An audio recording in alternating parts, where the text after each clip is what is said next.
So how safe is Uber for drivers and passengers? That's a legit question, ladies and gentlemen, right? Because every single day we hear about drivers and passengers getting injured, carjacked, killed, you name it, stabbed, shot.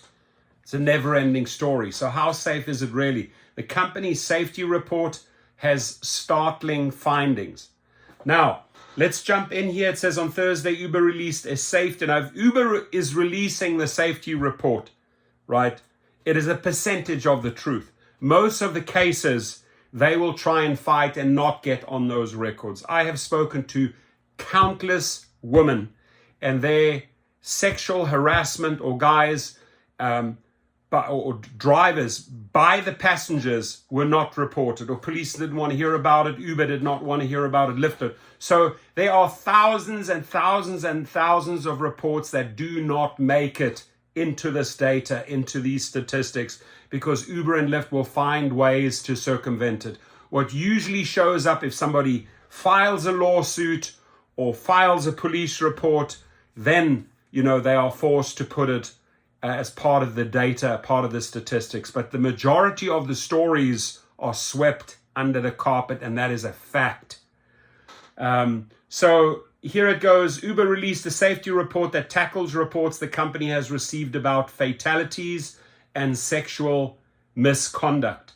Both those, fatalities and misconduct, continue to this day. Why? Because the companies fail to do anything about safety. They are not tightening up their apps. They are not tightening up their procedures, and it is absolutely BS. That was bullshit. 100% it was. So Uber released a safety report on Thursday and stated that the rate of reported sexual assaults in its vehicles has decreased by 38%. Right? Well, maybe during the pandemic when there were no rides. Maybe they're just quoting that statistic in the peak of the pandemic. Driving the news, the Rideshare company received a total of 3,824 reports of sexual assault and misconduct between 2019 and 2020 with the riders as the accused party 43% of the time. The riders are the accused parties 43% of the time.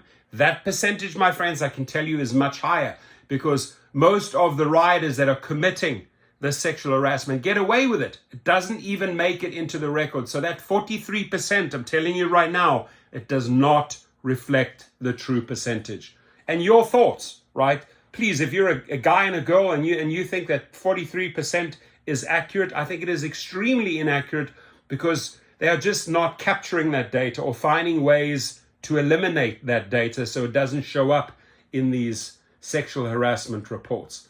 The 78-page report also highlighted motor vehicle fatalities, recording 101 individuals dead from crashes and fatal physical assaults, which took the lives of 20 during incidents related to Uber. Dara, that you have blood on your hands. You know it. And you fail to do anything about it. That's why this channel will keep on pushing.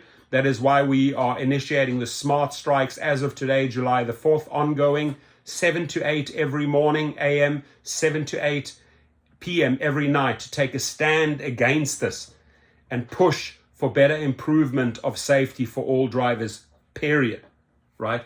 It attributed other findings to risky driving and a rise in violent crime in 2020. Data also showcased that 2020 was the deadliest year on US roads since 2007. What they're saying, the change in rate of sexual assaults reports over time may have been impacted by a number of factors, including how the COVID-19 pandemic altered usage of the platform, as well as Uber's safety and transparency efforts, Uber said in the report. But each report incident represents a harrowing lived experience for the survivor.